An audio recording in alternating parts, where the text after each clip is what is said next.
good job. I became principal of a school, and still my lifestyle, American says it was shops.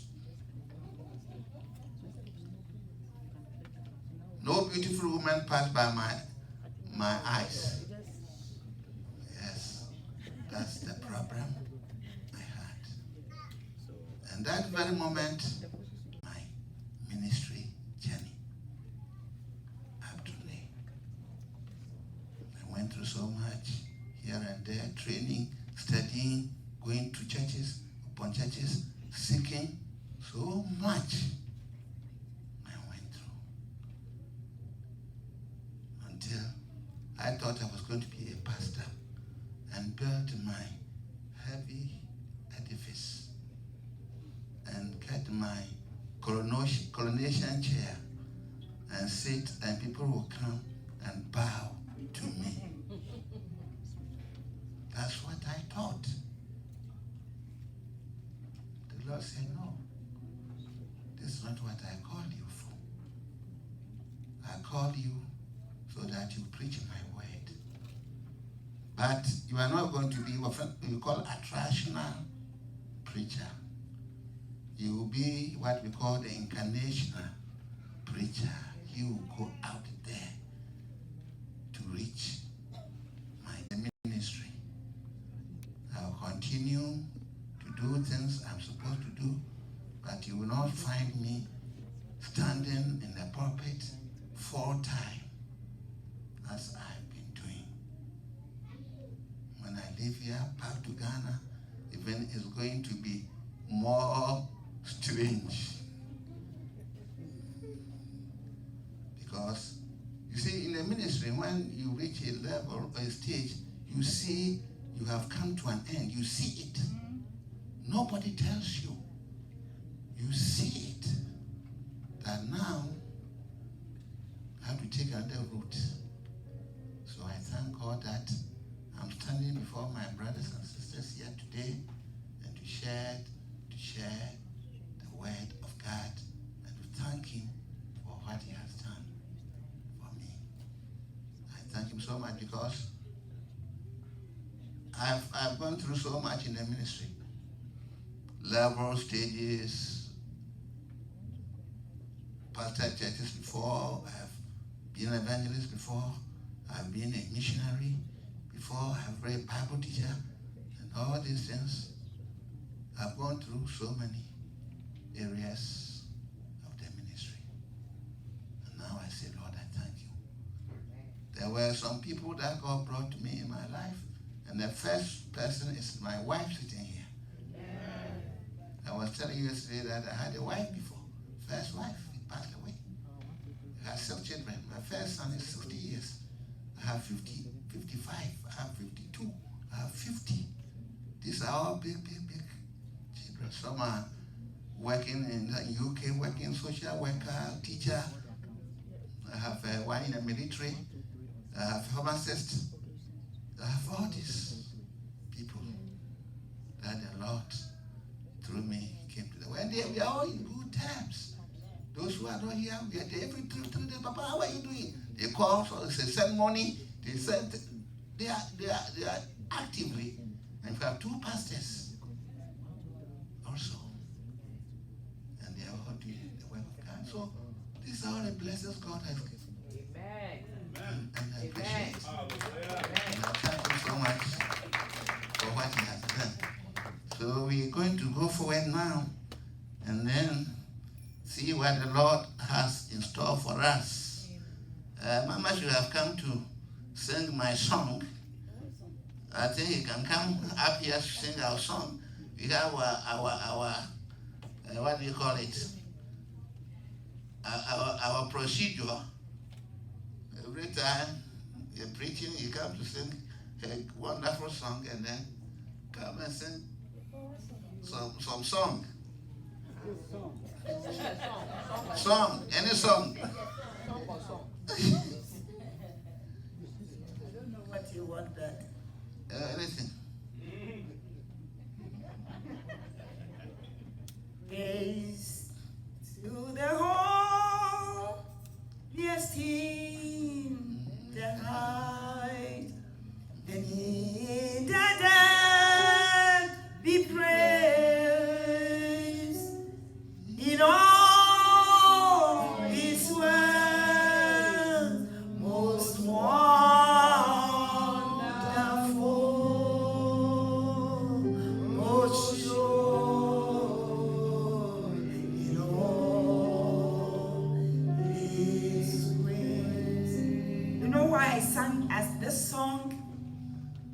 when we were on missions, sometimes it gets so tough that I want to pack and come back to US or go back to Ghana.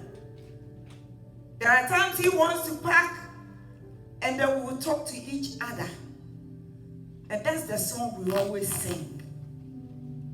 So it's a song that when we sing, we know that we are very emotional. We don't always sing that song. Anytime we do ordination or we raise that song up, people will be falling down. We don't even tag them. They will be under the anointing. Because the words in the song praise to the holiest in the high. And I like the second stanza. Oh, love and wisdom of our God. And when was sin and shame, a second down to the fight and to the rescue came. Praise to the whole.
Daddy has had it easy.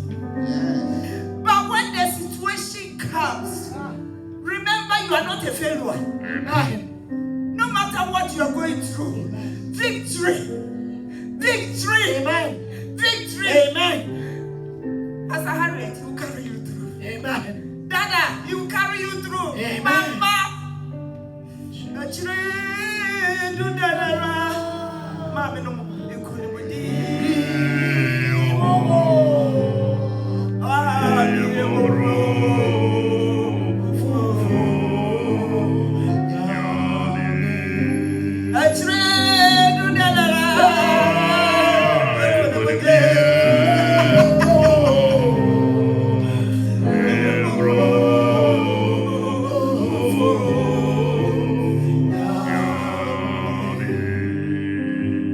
Amen. Father, we thank you this day.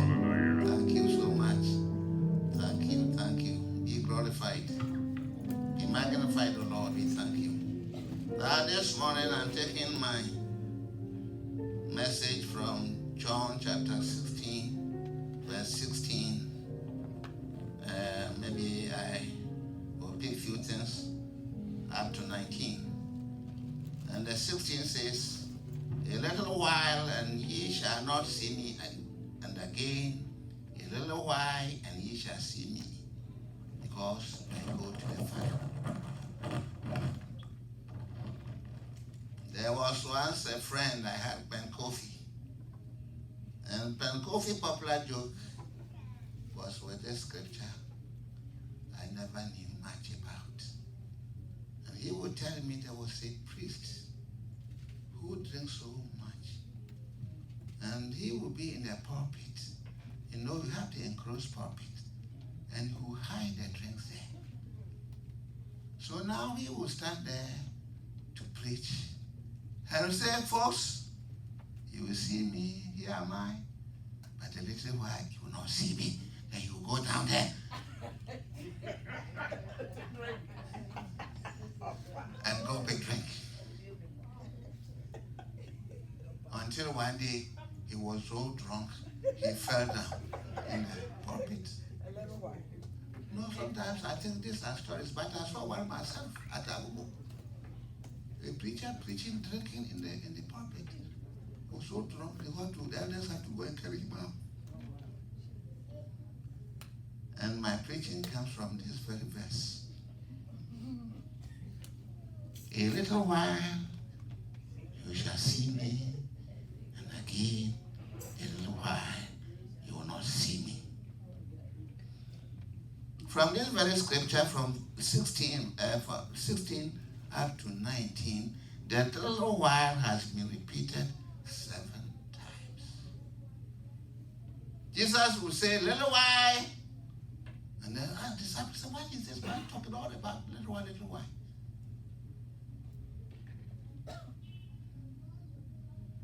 It's a very interesting scripture that I'll elucidate more. We call it Christ's little while. And my sermon also is, our theme is little while. I'm going to bring it to start from the little while, I'll go into the impact, and then I'll go to the final evaluation. I pray that each and everyone sitting here will pay a little attention, because it contains a lot. But I'm going to abridge it so that we can get some pieces from it. And we will keep it. And we will use it in our life. Now this little while phrase that appears 7 times in this brief passage, emphatically encouraging his own disciples to rise above the limitations of time and enjoy the habits of eternity. God is not governed by time, because God himself is time. But we are governed by time. So you could see in all our lives, time is very important. We are born at a certain time, we die at a certain time. So many things will evolve in our life. All will be times, seasons, all throughout. It says here, Jesus continued farewell discourse to his disciples, said on the last night before his crucifixion. Jesus speaks about the work of the Holy Spirit, the joy of the believers, and his victory over the world. Jesus said this when it was the day next to his crucifixion. He has been with his disciples for almost 3.5 years. And that very night they sat down and he was teaching. Almost every time he was teaching. And he started to bring this very interesting words to the people. It's about his death, his resurrection, and the Holy Spirit presence for the victory. In a little while, his death will occur in a short time. When you have time to read John 14:19, that you do it as a homework when you go home and you read more. He said, "You shall see me." Yes. So now, he is telling his people, now you are seeing me, but a little while I'll be concealed from your view, from your sight. You will not see me again. The time they will see him will be 3 days. He will rise again and appear to their view. And when he appears to their view, he says, I will then go to my Father. Very interesting. Then something was happening. The disciples were deliberating on this very words he spoke. They said, verse 18, they said, what is this little while wherefore he speaketh? What are these 2 short periods of which he speaks? It fulfills all mysteries. It's a significant, mysterious. We do not understand. I want to bring your attention to something very, very important today. Many times when the preacher stands here to preach, when the teacher, I saw Bishop teaching this morning, sometimes we say, what is he saying? I don't understand what he's saying. From Latin, we call locutor. Locu. Anytime you see the word locu, it means talk. It's dealing with talk. Locutor. The disciples were searching for knowledge. You come here, you sit here, they preach to you, they teach to you, you start seeking for knowledge. You start seeking for wisdom. Some of you carry paper, pens, and notebooks, and I do it a lot. I carry it, and I write. No matter who comes to preach or speak, I have my notebook, I have my pen, I take notes. And that's what the disciples were doing. They were seeking knowledge. He was teaching some mysteries. He was teaching some things. They are not aware. They don't know. They were seeking. And that's what the church is doing. Talking among themselves to understand him. And that is discipleship. Go ye into the world and preach the gospel to every nation. Go ye and make disciples of nations. Make them learners. Teach them. That's why the church is there. Teach. Make them disciples.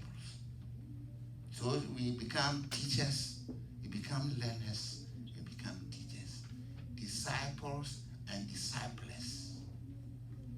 When you are discipled, you become a discipler. to also teach. And that's what was going on with the disciples. Now, Hosea 6:4, you know what it says about knowledge. All what is going on in the church, in the world, is this knowledge we are talking about. Because I've seen that many, and that is what really prompted me and Mama to read to the leaders of the churches. Because sometimes you see the teachings, you see the preaching, and you see how they get to the members, and it's so appalling. You could see that they have no idea at all about what is in the Bible. That's why they have to come and do magic. So that the word's out. We have met prophets and ministers, been bishops, and forget about the word. What is the word? Forget about doctrine. But when we say doctrine, we are saying that the word of God that is contained in the Bible, that you study and you practice it. That is doctrine. We have other doctrines too. Some other religions, some other organizations have doctrines that they create to suit them. And when we talk about biblical doctrine, what we call it, biblical theism, God, then we are talking about the word of God, knowledge. When you live in this world and you don't acquire knowledge, you won't have a great life. You have the biblical knowledge. You study to become an engineer. You study to become a nurse. You study to become a doctor. You study to become this. You study to become that. It's knowledge. Without that knowledge, we went to a church where the pastor says nobody should go to school. Yes. It's useless to go to school because a Christian doesn't need to go to school. And we were there with them. This is the church we normally talk about a lot in the mission field that doesn't believe in anything. He is the only best preacher in the world, the best Christian in the whole world. The first time Mama met, he didn't shake Mama's hand because she's a woman. He doesn't deal with women preachers. Anyway, we had an inroad into that church because he don't back out. This is the church I've called you to. This is the church. We were there, one of the elders came and said, Reverend, Pastor says I should tell you, you can come to our church on Sunday. I said, okay. So the Sunday we went to the church. We were welcome. Then he preached. He is the one who preaches. He's the one who conducts Sunday school service. He's the one who conducts the choir.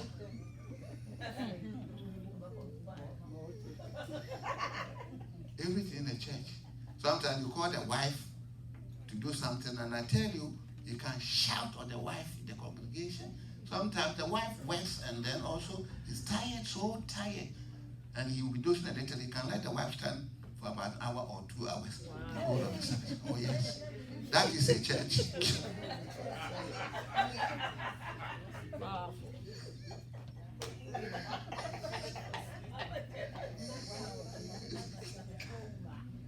And after all this, you know what happened?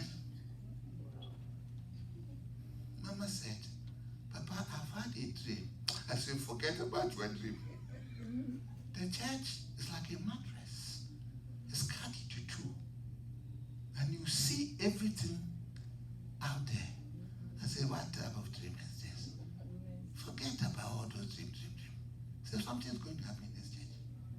I said, okay. 1 week's time, we had 2 boys in the church who had been serving us. They came. They said, Papa, Mama, something is happening. Oh, something is happening. I said, what's happening? Say, our church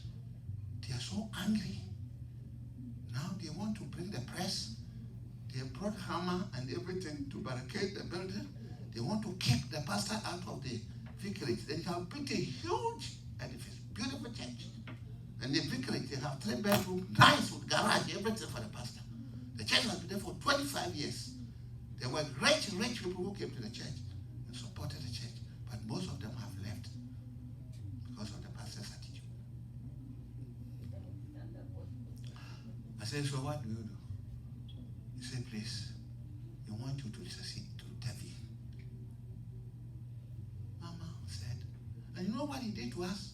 After we have gone there to preach and go home, he will tell the church, these people are lying, don't mind them.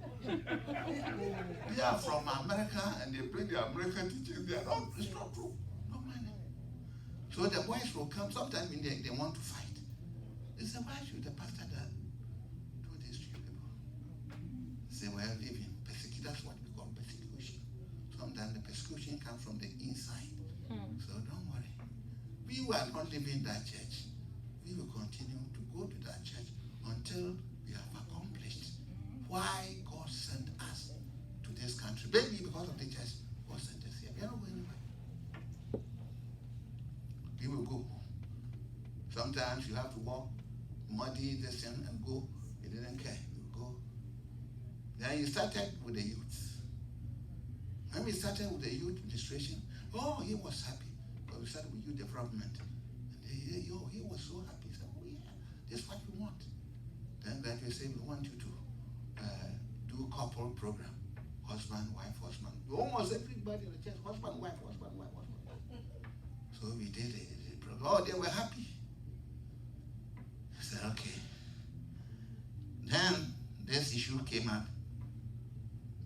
Not knowing he was sleeping with the women, the wives of the elders in the church. One of them couldn't shut his mouth. He told the husband. The husband said, what? He says, me, not me, I don't know. This one, that one, this one. What? And the man stands there that he's the most holy of the holiest. And is that what he's doing? No. They march on him. And that's how the whole thing started. So now, the boy, I told my mom, I'm not talking, I'm not going there to say anything to this. No. Let them beat him up. I said, no, you can't do that. You have to intervene.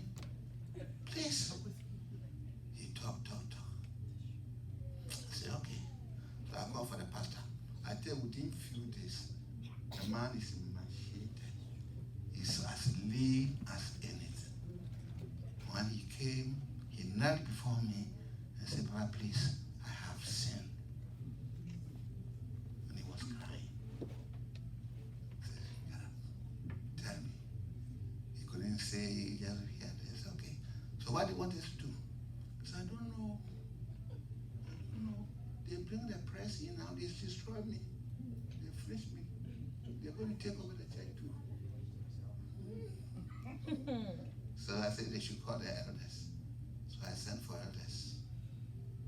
But because of the respect, they came. They said, if not you, we will never come. But you and Mama. So we sat down with them. I've never seen church members insulting their pastor like that the whole of my life. I've never.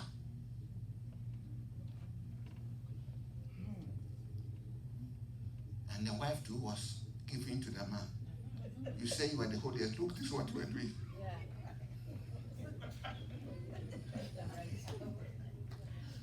So I said, what do you do? He said, they don't want the pastor anymore. I said, you know what we are going to do? Me and that it was our time to leave, to fold up and go. But we will spend another 8 to 10 months here with you. He said, that's what we want.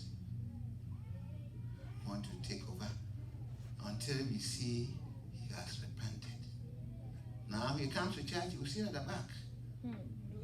Once every month, you go to other churches to study how they do church. Yeah, that's what they gave me. And then So it was so sad. And he started doing that too because he doesn't want to lose the church and lose the members and lose that his whole entire life. He can't. So we helped him out. And it was my sister's birthday. They came back, they said, we see a change in him. We see he bring him back. And I was so happy that the man was reinstated. But that's sometimes things we see in the church. But that doesn't make you leave the church. That doesn't make you to disrespect the leadership. We talk, we forgive, we forget, we move on. Now, what is this little while impact? What does it, the impact this little while has on us or the congregation? Now, with my research here says, good churches whose congregations receive and grow in the word make the pastors happy and learn so that they can give more. When you are church, the members, you are vibrant. You listen to the preaching and teaching of this church. It makes the pastors, everybody happy. When somebody visits you, he sees your level of knowledge in the church. He sees.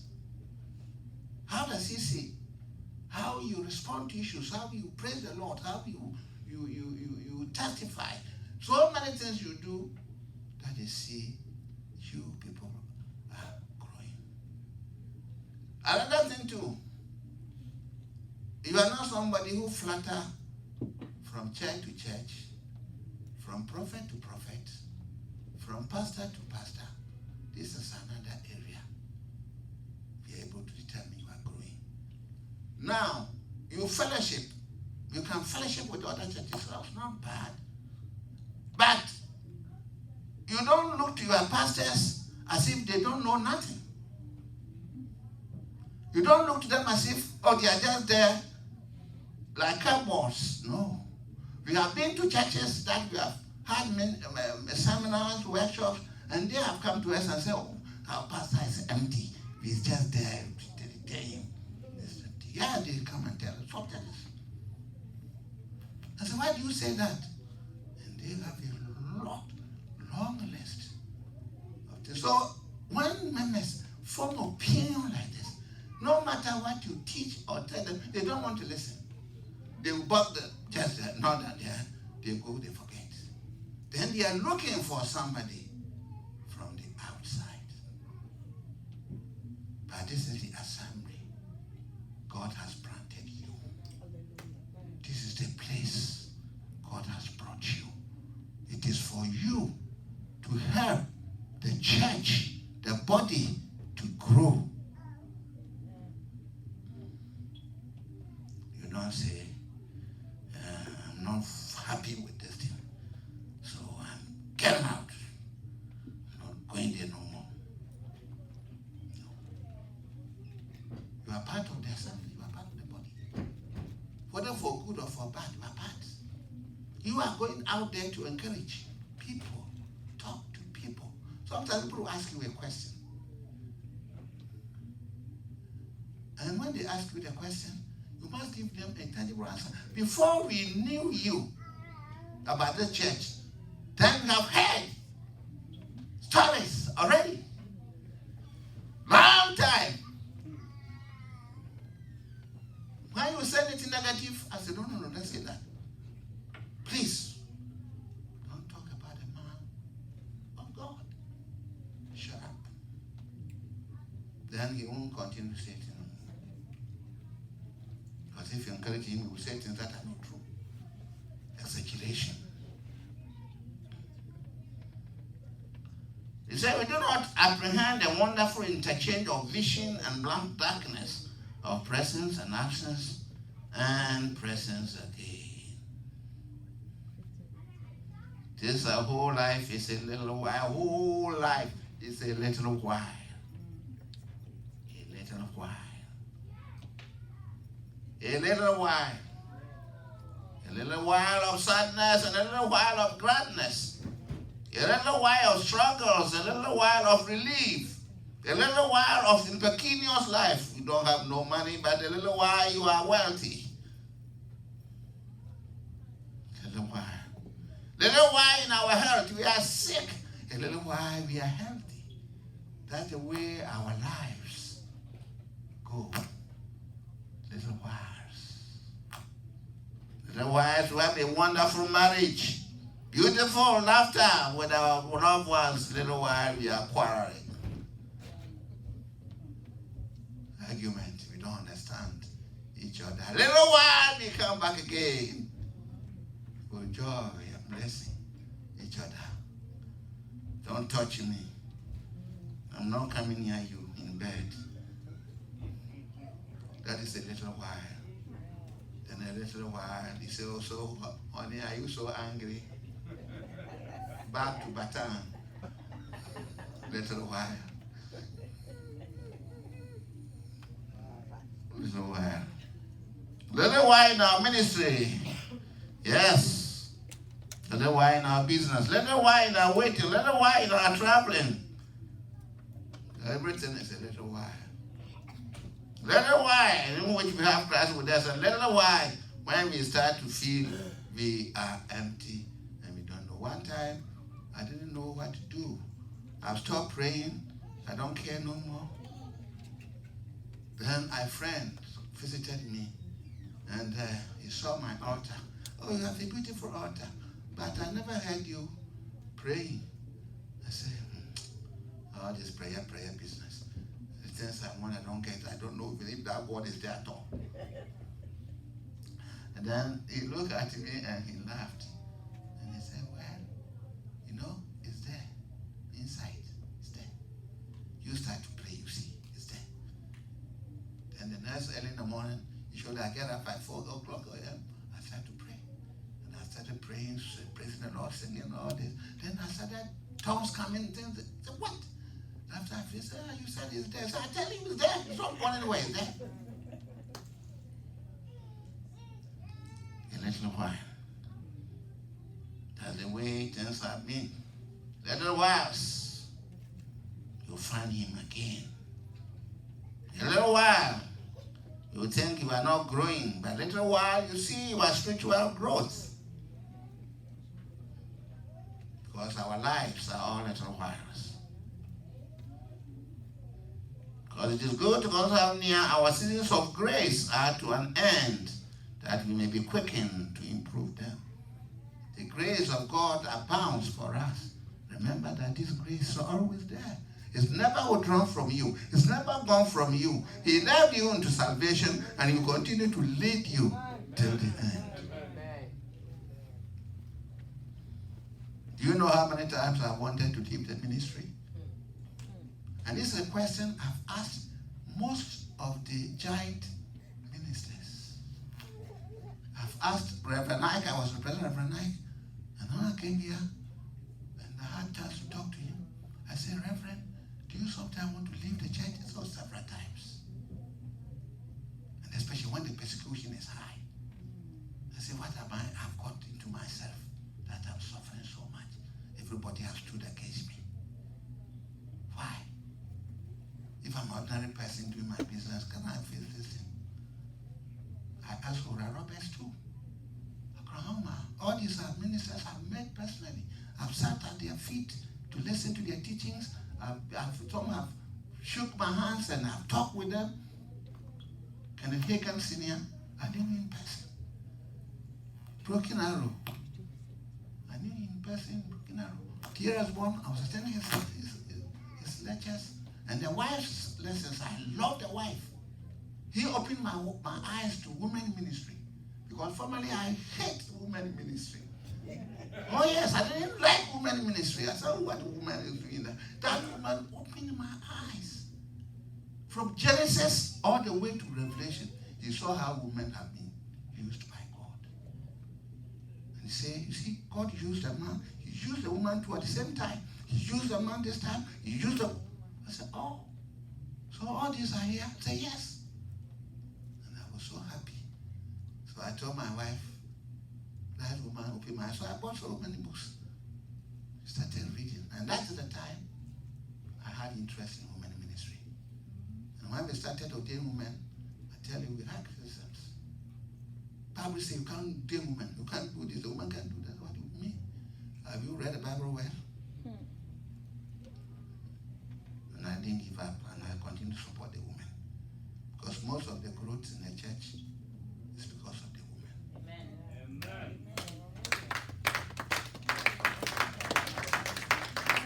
Because everything they do is evangelism. Their talk is evangelism. Their dress, evangelism. Their food, evangelism. Yes. And their support for us is also different. We said that the sorrows of the son will soon be turned into joy. The Holy Spirit will be the comforter. Yes. And nothing can stop them because the Lord told them he was leaving. He left, but he said, I'll bring in the comforter. And he brought the comforter, I tell you. And there was a lot of joy.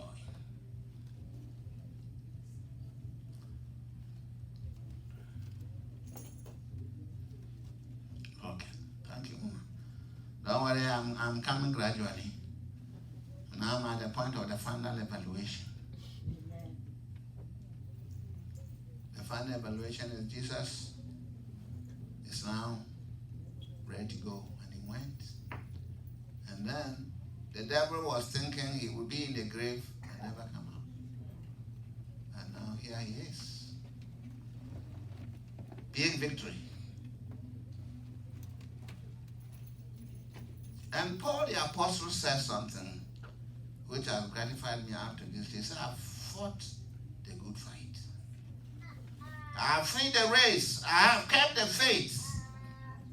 Finally, there is laid up for me crown of righteousness, which the Lord, the righteous judge, will give to me on that day, and not to me only, but also to all who love his appearing. So, all what we are doing, all what we have become, Christians, all what we are in this world, that's the end story. What will be your end story at the end of your life? What legacy of faith and service will you leave before your final exit? So do you serve the Lord truly in spirit and in truth?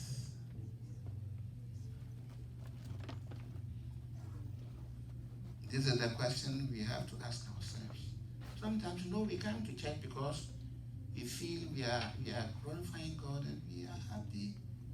But also, we are not thinking that finally there will be a finality one day. And then we will stand before the gracious God. He said, I will come not like a baby anymore, not like a dove, not like anything, but I'm going to be very stern, like a lion, tiger. I'm not coming back to joke with you again. So this is where we stand. But many times we don't comprehend this. So people do things in the church and that's it. But if you do something wrong, you repent. And you are back. But you don't repent, you don't do anything, you continue to do it. What will be the end? The why Bible consists of set doctrine propositions with illustrative stories. Why doctrine and theology may be teachings derived from the biblical narrative. The narrative itself seeks to describe and make explicit a spiritual experience and to portray the divine human encounter or relationships. So we need to know the Word of God and how it relates to us, and how it will shape us, and how it will protect us, and how it will guide us,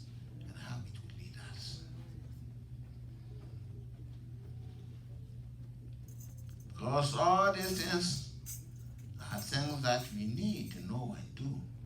And the experiential depth of it all is very interesting. He says here, say the Spirit searches all things, even the deep things of God. 1 Corinthians 2:10. In fact, the main obstacle to understanding the scriptures now is our inner resistance to the word of God. When we hear the word of God preached or we read the scripture, we start to resist how it works, it forms, how it leads, how it protects, how it guides, and how we have to be happy, have to be joyful, how we have to be full of faith, how we have to be sure, and all those things, but the inner conviction is still rejecting. So you look to yourself and say, I have no power, I have nobody. There's a man out there who is powerful than me. And this is what, when I came to the Lord, I started to find out something. And I came to know that if the Spirit of Jesus Christ is in you, then it's in me too. Then why should I kowtow to you? In some ways, we have to respect people, we have to give them the honor due to honor, and all those things we need to do, but you don't feel you are inferior. Amen. Amen. And sometimes when we say anointed, what is anointed? Anointed comes from the word Christ, Christus, the anointed one. And you are a Christian, so if you are a Christian, who are you? You are anointed. But you have forms of gifts that people use them according to what? The way they live their life. Because of Dr. Matthew was teaching us about the will. How is your will being tied to the will of God? And when you learn about these things, you could see it's very interesting. Then you wake up. Because you're a body. You're all related to each other. We love ourselves. And that's the way it is. And that's the way we are going to live our lives. We thank the Lord this morning that we've come to know that little whiles in our lives are not permanent. Any problem that comes to you, anything that happens to you, don't think this is permanent. Nothing is permanent. Everything has birth and has expiring date. Talk to yourself many times. God, you have made me a great and wonderful person. You have a victory for me in all that I do, I go through. You will never leave me just aloof and jar. You continue to keep and watch over me. You see, these are inspiring scriptures. But there are other scriptures too. The I am, we call the I am consciousness, where people use and the I am becomes like God. And we have a problem now we are trying to solve.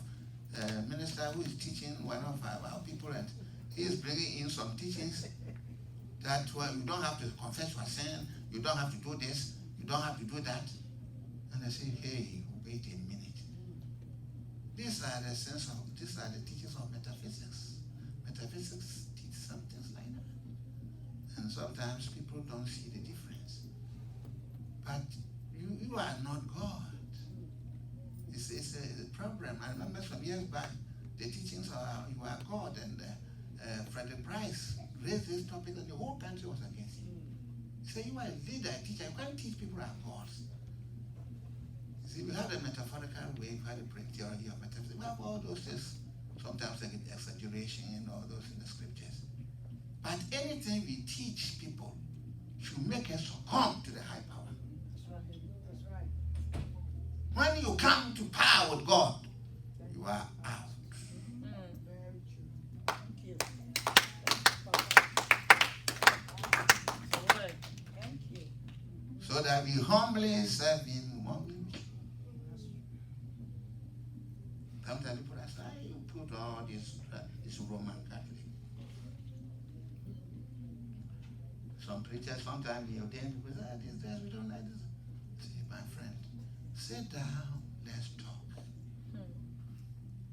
These garments make the person very humble. It doesn't make you superior because this is servanthood dress.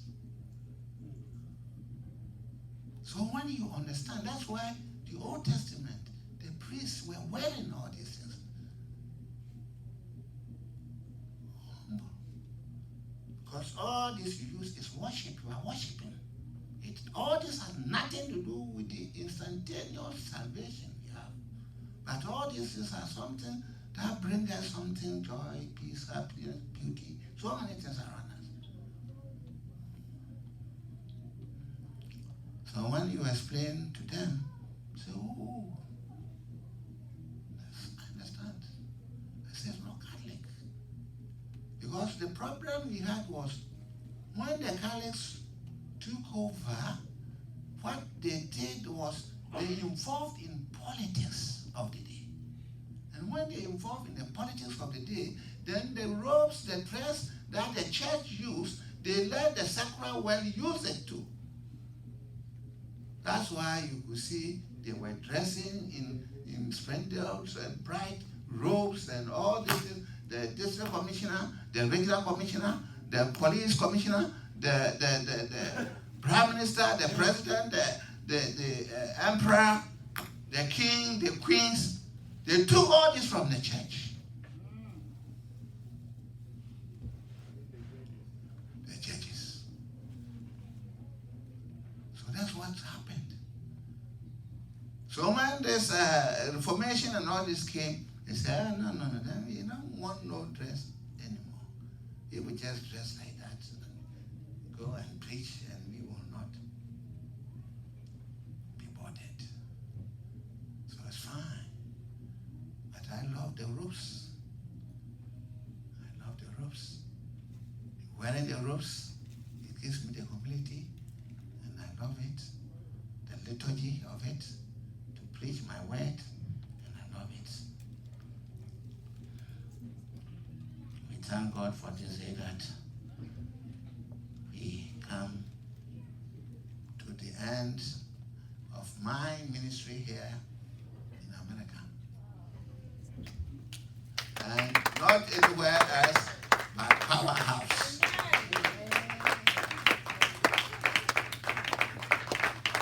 It's a history that will never be forgotten. And I pray that you continue to serve this church. This is your church. Wherever you are, this is your church. If you are here, don't let nothing stop you